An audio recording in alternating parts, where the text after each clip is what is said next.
복음서를 보면요, 내 믿음이 크도다 또는 이만한 믿음을 보지 못하였다라고 하면서 예수님께서 그 믿음을 칭찬하신 사람이 딱 2명 나옵니다.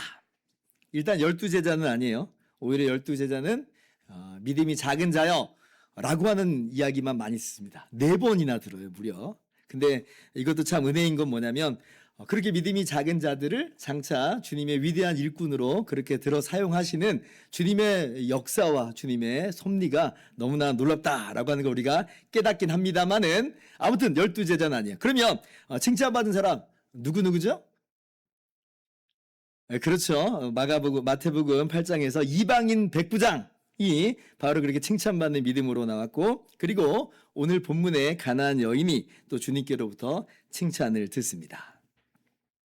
그러면 좀 궁금하죠. 아니 12제자들조차도 못 들었던 칭찬인 것인데 근데 이 가나안 여인의 믿음은 도대체 어떤 믿음인 거냐, 어떤 믿음이길래 주님께서 칭찬하시는가라고 하는 그런 생각이 듭니다. 그러면서 우리에게 좀 자극이 되지요. 나는 그러면 과연 칭찬받는 믿음일 것인가? 우리가 우리 스스로를 좀 돌아보게 됩니다. 여러분, 칭찬받는다라고 하는 말이 바로 그렇죠. 칭찬받는다는 게 무슨 의미겠어요? 이 여인의 믿음이 바로 우리가 본받아야 되는 그런 믿음이라고 하는 거잖아요. 우리의 믿음의 방향이 이 방향으로, 이러한 분량으로 나아가야 된다라고 하는 뜻이 칭찬이라고 하는 그런 말 가운데 담겨 있는 거잖아요. 그래서 우리 스스로 우리에게 한번 물어봐야 되는 겁니다. 나는 과연 칭찬 받는 믿음이겠는가? 그래서 오늘 이 여인의 믿음과 비교하면서 혹시 우리에게 미진한 부분이 발견이 된다면 오늘 우리의 믿음의 발걸음을 그 방향 쪽으로 맞추어 나가야 할 것이에요. 그래서 그렇게 정말 주님께서 기뻐하시는 바 믿음의 장성한 분량으로 나아가기를, 그래서 주님께서 내 믿음이 크도다 라고 하시면서 칭찬받는 그런 우리의 믿음과 우리의 신앙의 모습 될 수 있기를 주님의 이름으로 축원합니다. 자, 그렇다면 오늘 이 여인의 믿음은 어떤 믿음이었는가 할 때 3가지를 살펴봅시다. 첫 번째, 이 여인의 믿음은요, 예수님께서는 귀신도 능히 쫓아내실 수 있는 능력의 분임을 믿는 믿음이었습니다. 22절 말씀이죠. 같이 읽어봅시다. 시작.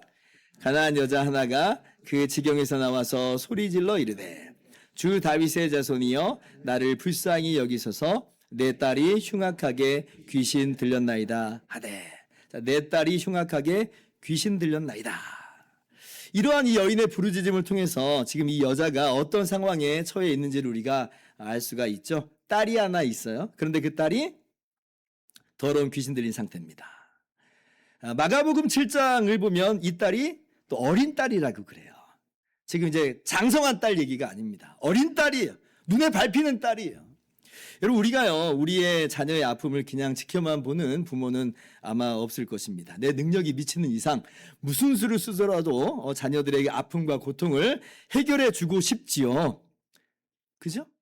그래서 아마 이 여인도 이런저런 방법을 다 써봤을 것입니다.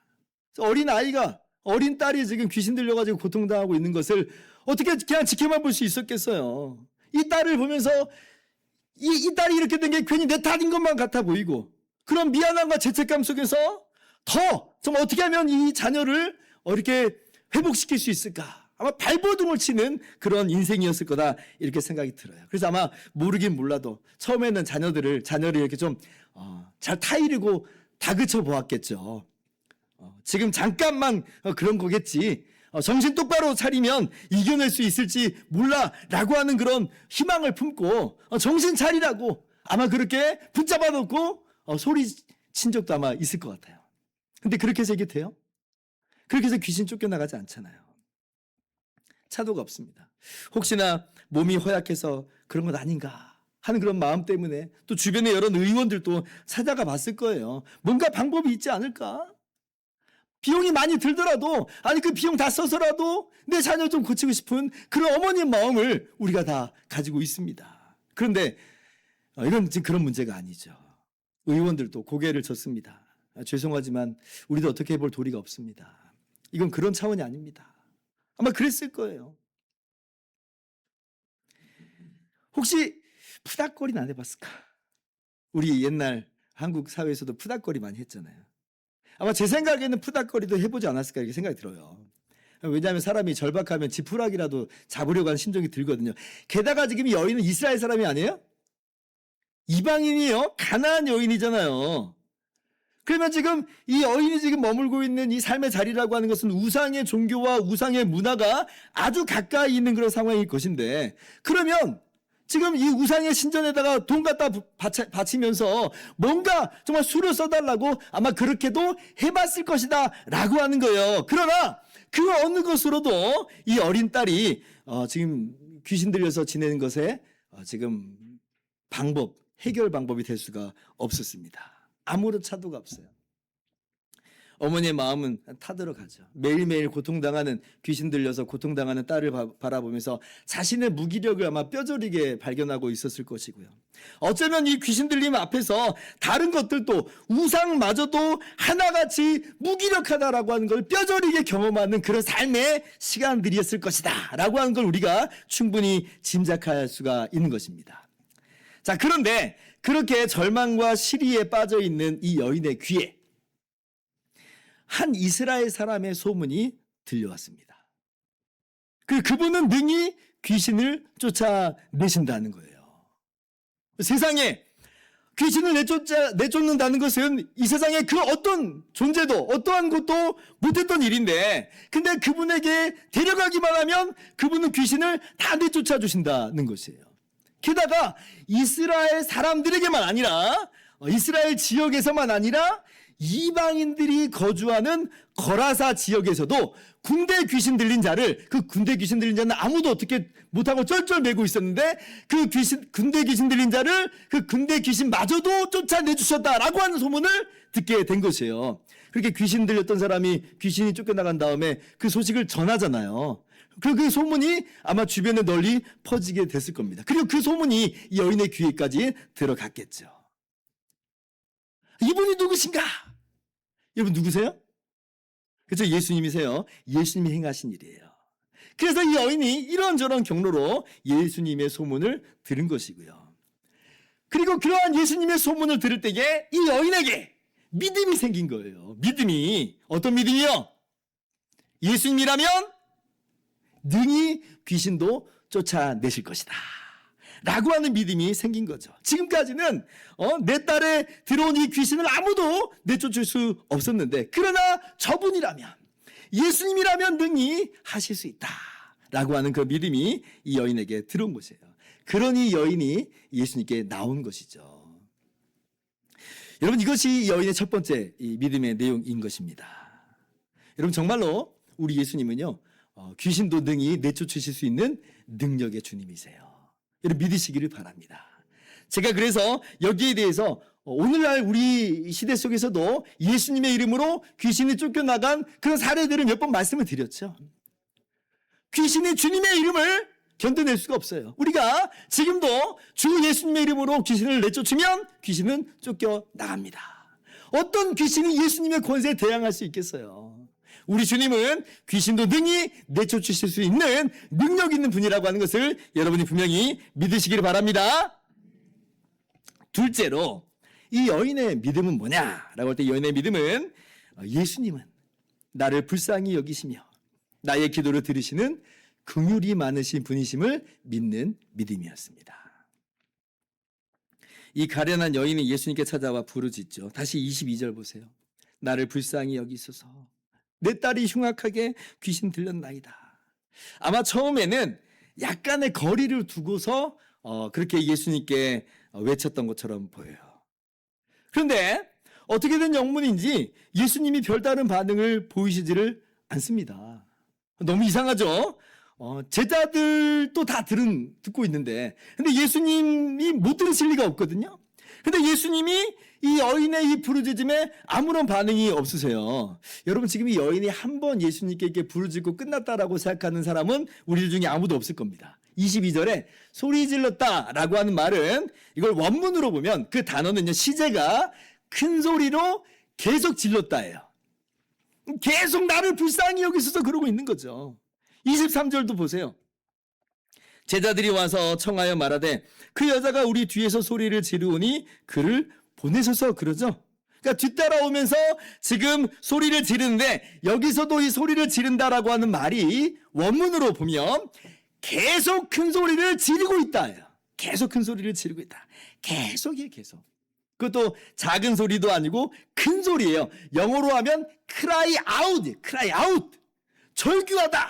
우리가 이 어렵고 힘든 상황 속에서 안타까운 현실 속에서 우리가 주야 하고 이제 간절히 부르짖어 기도할 때가 있잖아요. 마치 그러한 정말 애타는 마음으로 나를 불쌍히 여기소서, 나를 불쌍히 여기소서 라고 하면서 그렇게 계속 뒤따라오면서 예수님께 외치고 있는 거죠. 충분히 이해가 되죠. 왜냐하면 지금 자기 딸이 귀신 들려 지금 고통당하고 있는 상황이잖아요.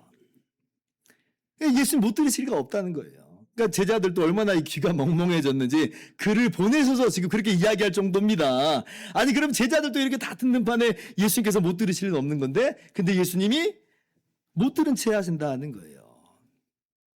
그런데 이제 제자들이 그녀를 보내라고 그렇게 이야기를 하니까 그제서야 예수님께서 반응을 나타내 보여주시는데 그런데 흥미로운 건 여자에게 직접 얘기 안 하시고 제자들에게 말씀하십니다. 24절 보세요.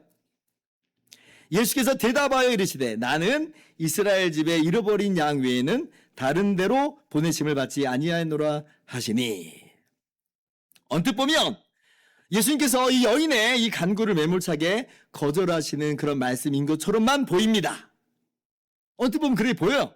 자, 그런데 이걸 조금만 더 우리가 생각을 해보면 이 말씀이 단순한 말씀만은 아니다 라고 하는 것을 우리가 깨닫게 돼요. 왜냐하면 만약에 예수님께서 처음부터 이렇게 거절하실 그런 마음이었다면 이 여인의 외침을 못 들으실 리 없었던 예수님이 처음부터 그냥 돌아가라 그러면 되는 거 아니에요. 안 됩니다. 돌아가세요. 라고 거절하시면 된다는 거죠. 그런데 지금까지 못 들은 척 하신 예수님이에요. 근데 이제서야 이제 반응을 하시고 말씀하시는데 그것도 여인에게 말씀하시는 게 여전히 아니고 제자들에게 말씀하시는 거죠. 나는 다른 데로 보내심을 받지 않았다. 아니 왜 이 여인이 아니라 제자들에게 말씀하시는 걸까요? 굉장히 알쏭달쏭합니다. 오늘 예수님의 이러한 일련의 행보와 이 반응이 좀 알쏭달쏭한 거예요. 뭔가 좀 일반적이지 않고 뭔가 예수님의 이제까지의 모습하고는 좀 결이 다른 어떤 그런 모습을 우리가 보게 되는 거죠. 예수님이 혹시 이 이방 여인하고는 상종조차 안 하시려고 하는 그런 모습 아닐까요? 여러분 근데 좀 이따 뒤에 보시면 아시겠지만 나중에 여인이 직접 예수님께 나왔을 때는 예수님하고 여인하고 서로 대화를 주고받아요. 상종조차 안 하겠다는 그런 의도도 아닌 거예요. 그런 걸 보면 지금 예수님의 이 속마음이라고 하는 것은 우리가 짐작하기 단순하진 않다는 것이에요. 왜 침묵하셨었던 것인가? 왜 그리고 지금 제자들에게 이 여인이 아니라 제자들에게 말씀하시는 걸까? 자, 그런데 아무튼 이 여인이 예수님께서 제자들에게 하시는 그 말씀을 들었습니다. 아마 들리게끔 예수님이 말씀하신 거죠. 근데 이제 직접 들은 건 아닐지라도 지금 제자들에게 하시는 말씀을 들은 거라 할지라도 이 말을 들었을 때 이 어머니의 마음은 어떨까요? 정말 너무나 절망스러운 그런 감정이 아마 들었을 수 있어요. 한 조각 그 희망마저도 산산조각 나는 것 같은 그런 느낌이 아마 찾아들 수 있었던 것이죠. 그러나 이 여인 모습 보세요. 어때요? 포기해요? 포기하지 않아요. 포기하지 않아요. 그래서 이제는 제자들 틈을 비집고 이제 들어옵니다. 그래서 예수님 앞에 직접 엎드려서 간구하는 거예요. 그게 25절 말씀이에요. 같이 한번 읽어봅시다. 시작.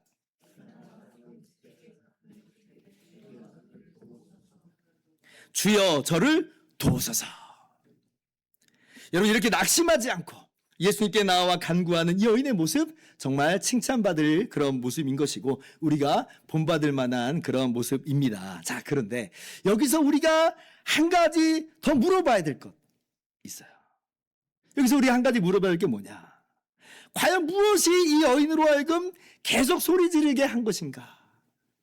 과연 무엇이 여인으로 하여금 포기하지 않고 예수님 앞에까지 나와서 절하면서 주여 나를 도우소서 하면서 애원하게 한 것인가? 무엇이 그 원동력인가? 물론 당연히 고통받는 이 자식을 바라보는 이 어미의 애타는 마음, 그 모성애가 한몫을 했을 것입니다만은 그러나 과연 그것만이었겠는가?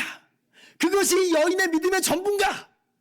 라고 할 때 저는요, 이 여인에게는 그럼에도 불구하고 지금 예수님이 마치 거절하시는 것과도 같은 그런 모습임에도 불구하고 그러나 여전히 주님은 선하신 분입니다. 주님은 불쌍히 여기시는 분이십니다. 라고 하는 믿음이 여인에게 있었다고 확신을 합니다. 그 믿음이 이 여인으로 하여금 불굴의 믿음으로서 불굴의 모습으로서 주님께 나와서 애원하게 하는 원동력이 됐다라고 하는 거죠. 이 여인은요, 주님의 침묵이 거절이 아니라고 하는 것을 어쩌면 이미 발견하고 있었을지도 몰라요. 제자들에게 한 말씀 하셨지만 정작 자기에게는 직접 거절의 말씀을 하지 않으시는 것을 보면서 뭔가 모르는 주님의 속마음이 여기에 있을 것이다 라고 하는 것을 이미 캐치하고 있었을지도 모르겠습니다. 그리고 이 여인에게 이 전달된 예수님의 소문이라는 게 뭐예요? 우리가 마태복음 강해를 통해서 지금까지 마태복음 말씀을 쭉 읽었는데 예수님께서 거절하신 적이 없어요. 예수님께 찾아오는 모든 사람, 예수님께 나오는 자마다 모든 병을 고쳐주시고 모든 귀신을 내쫓아 주신 분이 예수님이세요. 예수님이 얼마나 불쌍히 여기시는 분이며 예수님이 얼마나 긍휼히 여기시는 분인지를 우리가 말씀을 통해서 계속해서 보아왔죠. 아마 그 소문을 여인도 들었을진데 예수님은 나를 불쌍히 여기시는 분입니다 라고 하는 그런 믿음을 잃지 않고 있는 것입니다. 물론 지금 예수님의 반응이 일반적이지 않고 의아한 것은 사실이에요. 그러나 이것이 예수님 안에 있는 긍휼을 의심하게 한 것은 아니다라는 거예요. 그래서 주님 앞에 엎드려서 직접 간구하는 겁니다. 주님, 나를 도우소서. 나를 불쌍히 여기소서. 여러분, 사실 그래요. 우리의 모습도 한번 돌아보세요. 포기하지 않고 우리가 기도한다라고 하는 것은, 그러니까 포기하지 않는 기도의 힘, 기도를 포기하지 않게 하는 그 원동력, 그건 뭐냐면 주님은 나를 불쌍히 여기신다는 거예요. 그 믿음이 우리로 하여금 기도를 포기하지 않게 합니다. 주님 안 들어주실지 몰라. 주님은 내가 생각하기에 내게 그렇게 좋으신 분은 아닐 수 있어. 여러분, 그러면 기도를 계속 하겠어요, 안 하겠어요? 기도 못합니다. 그러면 몇 번 해보다가 안 되는 것 같아요? 그러면 기도 안 해요. 만약에 예수님이 그런 분이라면 기도하는 게 무슨 의미가 있겠어요? 그죠? 기도 안 하는 거예요. 그러나 우리가 보세요. 포기하지 않고 우리가 기도하는 것은 왜 그래요? 주님께서 내게 너무나도 좋으신 분임을 우리는 알기에, 우리는 믿기 때문에 우리는 여전히 기도하는 거예요. 그래서 종교개혁자 칼빈이 뭐라고 말하냐면 기도는 믿음의 최상의 표현이다 이렇게 얘기해요. 기도는 믿음의 최상의 표현이에요. 내게 너무나 좋으신 분입니다. 내게 너무나 선하신 분입니다. 나를 불쌍히 여기시는 분입니다. 라고 하는 믿음이 있기 때문에 기도한다는 거예요. 여러분, 그것이 바로 칭찬받는 믿음입니다. 당장 눈앞의 현상에 휘둘리지 않고 여전히 예수님 안에 긍휼이 있음을 믿는 그 믿음, 여전히 주님은 나를 불쌍히 여기신다라고 하는 것을 믿는 믿음, 이것이 바로 칭찬받는 믿음이다는 거예요. 그러면 우리가 또 우리 스스로에게 물어봐야죠. 나는 예수님을 어떤 분으로 여기고 있는가? 정말 그렇게 나를 불쌍히 여기시는 분이고 내게 너무나 좋으신 선하신 분이라고 나는 그렇게 믿고 있는가? 여러분, 당장 눈앞에 응답이 있든 없든 또는 이해가 잘 되든 안 되든 주님은 내게 너무나 선하신 분임을 믿으시길 바랍니다. 칭찬받는 믿음 되시길 바랍니다. 셋째로 이 여인의 믿음은 자신은 한낱 이방 주인에 불과하나 예수님께서는 나의 구원자시요 나의 주인이심을 믿는 믿음이었습니다. 자, 26절 이하를 봅시다. 예수께서 대답하여 이르시되 자녀의 떡을 취하여 개들에게 던짐이 마땅하지 아니하니라. 27절.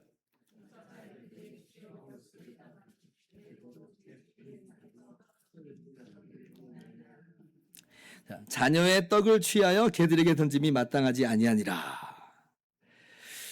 예수님께서 이 여인의 딸을 바로 고쳐주실 것만 같아 보이는데, 근데 그러시지 않고 다시 한번 이 여인의 믿음을 달아보십니다. 자녀의 떡을 취하여 개들에게 던짐이 마땅하지 않다. 좀 충격적이기도 하죠. 와, 세상에 예수님이 이렇게 말씀하시는가? 이 말씀이 지금 어떤 의미로 들려져요? 이 여인 보고 한마디로 너는 자녀가 아니야 라고 하는 그런 의미처럼 들려지잖아요. 심지어 개라고 지금 말씀하시는 이 단어를 굳이 사용하시는 것을 보면 이건 좀 모욕적으로 들리기까지도 합니다. 우리 귀에도 좀 심한데? 라고 하는 생각이 좀 들잖아요. 자, 그런데 결론부터 먼저 말씀을 드리자면 이 모든 것은 결국 주님께서 이 여인 안에 있는 참된 믿음을 우리 모두에게 드러내시고자 하는 그 의도 속에서 진행하신 거예요. 그런 의도 속에서 주님께서 진행하여 주신 것이다. 그래서 28절에 주님께서 이제 이 여인의 이 대답을 듣고는 이렇게 말씀하시죠. 이에 예수께서 대답하여 이르시되 여자여 내 믿음이 크도다. 내 소원대로 되리라 하시니 그때로부터 그의 딸이 나으니라. 이게 무슨 말씀이에요? 여러분, 이게 원래는 안 되는 것인데 지금은 좀 입장이 좀 난처한 것처럼 보이니 예외적으로 고쳐주는 거야 라고 하는 식으로 지금 말씀하신 내용이 전혀 아니죠. 어쩔 수 없고 마지못해서 예했다 하면서 떡 하나 주는 그런 느낌으로 주시는 말씀도 아닙니다. 오히려 뭐라고 말씀하세요? 내 믿음이 크도다. 내 믿음이 크도다. 이 말씀의 의미가 뭐예요? 이 여인의 믿음이야말로 올바른 믿음이라고 하는 거예요. 이 여인의 믿음이 바로 주님께서 기대하시는 그런 믿음이라고 하는 거죠. 위대한 믿음이에요, 이것이 바로. 그래서 믿음이 작고 또 믿음이 없는 세대를 향해서 바로 여인의 믿음을 보라. 이게 바로 내 믿음이 크도다의 의미 안에 담겨 있는 겁니다. 우리말 성경에는 번역이 안 되어 있는데요. 원문에는 여기에 감탄사도 있어요. 그래서 오 여자여, 오 여자여, 오 여자여 하면서 감탄하시면서 내 믿음이 크도다입니다. 그러니까 지금 마지못해서 예외적으로 하신다는 그런 의미가 아닌 것이고 지금 이 여자의 올바른 믿음을 밝히 드러내시는 거예요.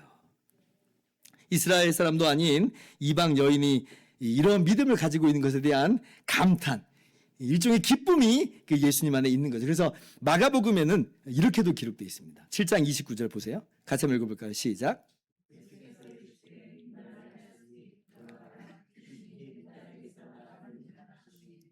이 말을 하였으니, 이거 무슨 얘기예요? 예수님이 이 말을 마치 기다리고 계셨다 이런 뜻이죠. 네가 이 말을 했구나, 이 말을 했구나. 그래서 예수님께서는 이 여인이 이런 고백을 할 줄 아시고 이렇게까지 달아보시는 거죠.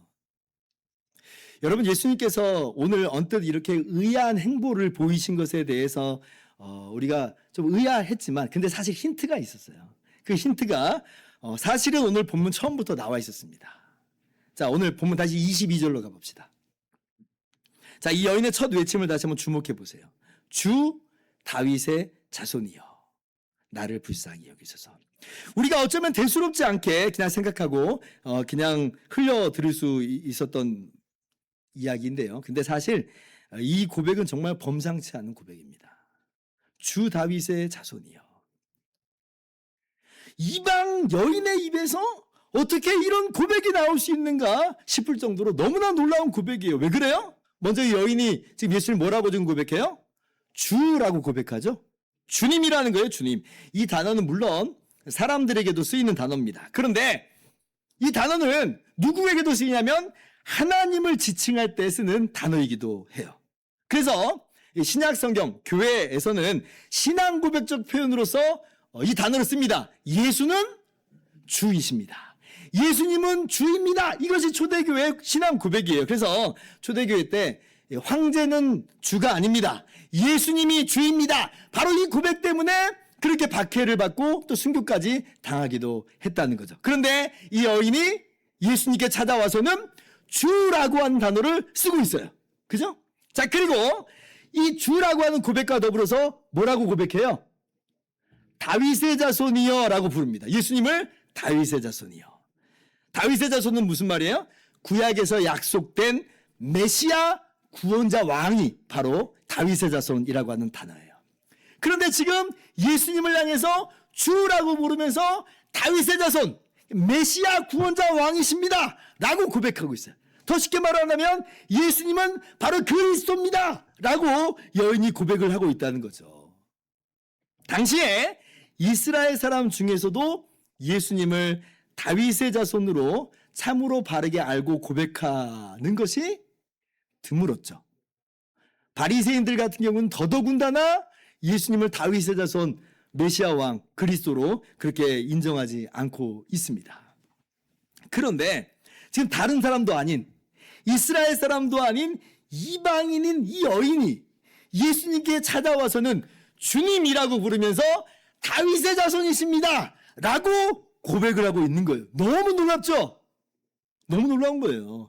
야, 어떻게 이 여인은 알게 됐을까? 구약 성경에 대한 지식이 있는 것도 놀랍고, 그리고 예수님을 바로 그 다윗의 자손이다 라고 그렇게 고백하는 것도 정말 너무 놀라운 일입니다. 이건 정말 성령께서 하신 역사예요. 그래서 어쩌면 예수님께서 지금 처음부터 이 고백을 듣고는 아마 속으로 굉장히 놀라셨을 것 같아요. 이방 여인의 입을 통해서 예수님을 향해서 주 다윗의 자손입니다 라고 하는 고백을 듣고 있거든요. 이스라엘 사람들에게서도 못 듣는 그 고백을 이방 여인의 지금 입을 통해서 듣고 있어요. 정말 너무 기뻐하시면서, 너무 놀라시면서, 그러면서 어쩌면 이 믿음을 확인하고 그래서 드러내려고 하셨던 것이 바로 오늘 본문의 주님의 행보인 것입니다. 그리고 이러한 주님의 테스트를 통해서 정말 확인이 되는 바는 뭐예요? 이 이방 여인이 정말로 예수님을 자신의 주이십니다라고 고백하고 있는 걸 우리가 확인하게 되는 거죠. 어느 정도로 이 여인이 예수님을 분명하게 나의 주이십니다라고 고백하냐면요. 27절로 다시 한번 더 가봅시다. 주여 울소이다마는 개들도 제 주인의 상에서 떨어지는 부스러기를 먹나이다.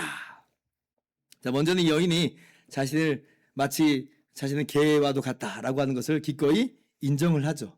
그러니까 원래 나는 자녀가 아닌 자요. 하나님의 복을 누릴 수 없는 죄인이 맞습니다. 라고 하는 그러한 겸손, 그러한 죄고백으로 함께 나아가고 있어요. 자, 그런데 지금 동시에 뭐라고 말해요? 나는 그러한 정말 개와도 같은 죄인인데, 복을 누릴 수 없는 그러한 이방 죄인인데, 그러나 자기의 주인의 상, 이렇게 말하고 있는 걸 보세요. 자기의 주인의 상. 이게 무슨 얘기예요? 나는 죄인이요 저주받아 합당한 자지만 예수님이 이러한 나의 주인 됐다는 고백이에요. 그죠? 지금 자기가 여기저기 떠돌아다니는 들개가 아니라는 거죠. 주인의 한 집에 머무는 존재로서 예수님은 나의 주인이십니다 라고 고백을 하고 있는 것입니다. 아까 예수님을 주 다윗의 자손이라고 이야기를 했는데 그 고백을 여전히 하고 있어요. 구약 성경 보면 메시아가 어떤 분인데요?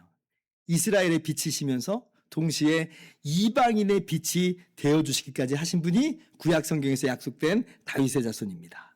이 여인은 그 고백을 하는 거예요. 예, 저 이방인 맞습니다. 그런데 메시아는 이방 죄인도 기꺼이 받아주시는 바로 그분 아닙니까?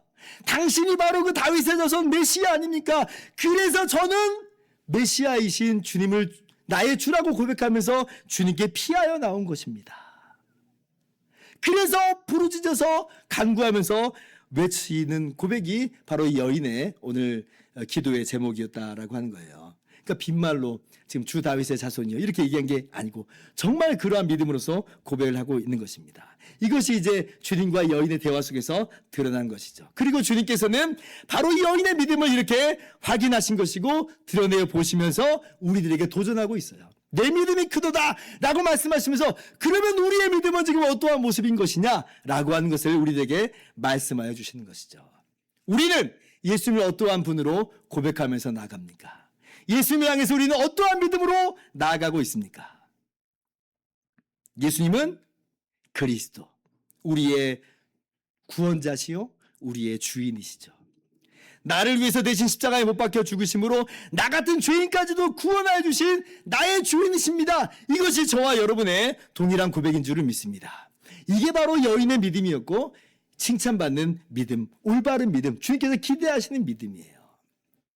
오늘 이러한 믿음이 우리에게 있는가 다시 한번 돌아보면서 정말 예수님이 우리의 구원자요 우리의 주인이심을 그렇게 고백하면서 나가는 저와 여러분 다 될 수 있기를 바랍니다. 그리고 그렇게 고백하면서 나아가는 자에게 예수님은 의가 되어주시고 모든 죄와 모든 저주가 그 안에서 완전히 끝장남을 여러분 확신하시기를 바랍니다. 이제 말씀 마칩니다. 그러므로 오늘 여인의 믿음은요, 사실 우리들에게 새삼스러운 믿음은 아닌 것이고 우리가 이미 가지고 있는 믿음이라고 하는 것을 우리가 발견하게 돼요. 자, 그런데 우리의 삶의 시간 속에서 과연 우리가 어떤가? 우리의 삶의 폭풍 속에서 이러한 믿음이 때로는 휘청이는 것 아닌가? 이러한 믿음이 흔들릴 때가 또 많은 것이 우리의 현실이기도 합니다. 그죠? 주님은 능력의 하나님이십니다. 주님은 나를 불쌍히 여기시는 분입니다. 정말 나 같은 죄인까지도 구원해 주신 나의 주인이시요 나의 구원자십니다. 분명히 믿는데 삶의 여러 가지 폭풍 속에서는 이러한 믿음이 흔들려 버려서 기도하기를 너무나 쉽게 중단하고 많은 우리들의 연약한 모습을 우리가 발견하고 있다는 거예요. 그런데 이 여인은 그 믿음 흔들리지 않았어요. 그 믿음 보세요.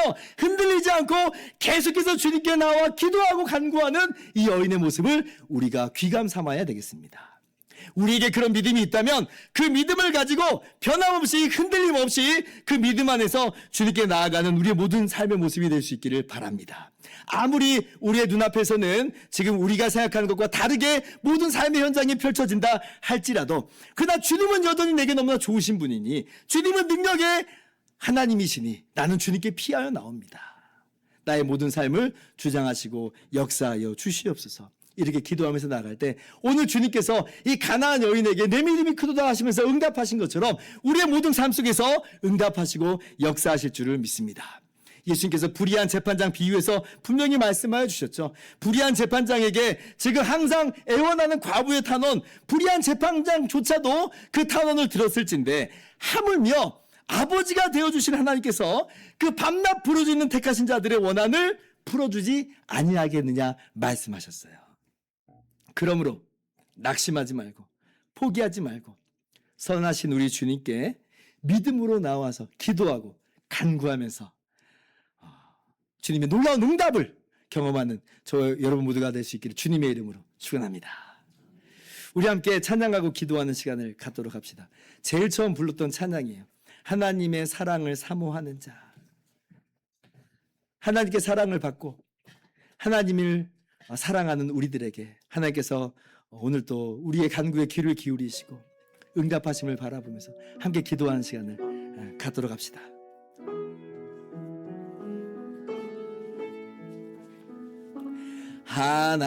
하나님의 사랑을 사모하는 자, 하나님의 평안을 바라보는 자, 너의 모든 것 창조하신 우리 주님이 너를 얼마나 사랑하시는지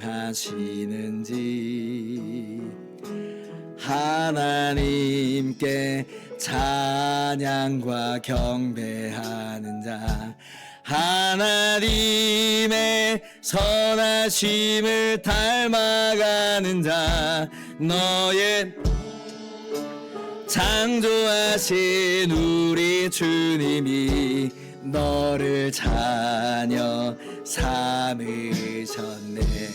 하나님 사랑의 눈으로 너를 어느 때나 바라보시고 하나님 인자한 귀로서 언제나 너에게 기울이시니 어두움에 밝은 빛을 비춰주시고 너의 작은 신음에도 응답하시니 너는 어느 곳에 있든 주를 향하고 주만 바라보 하나님 사랑의 눈으로 하나님 사랑의 눈으로 너를 어느 때나 바라보시고 하나님 인자 귀로서 언제나 너에게 기울이시니 어두움에 붙여주시고 너의 작은 신음에도 응답하시니 너는 어느 곳에 있든지 주를 향하고 주만 바라볼지라 주만 바라보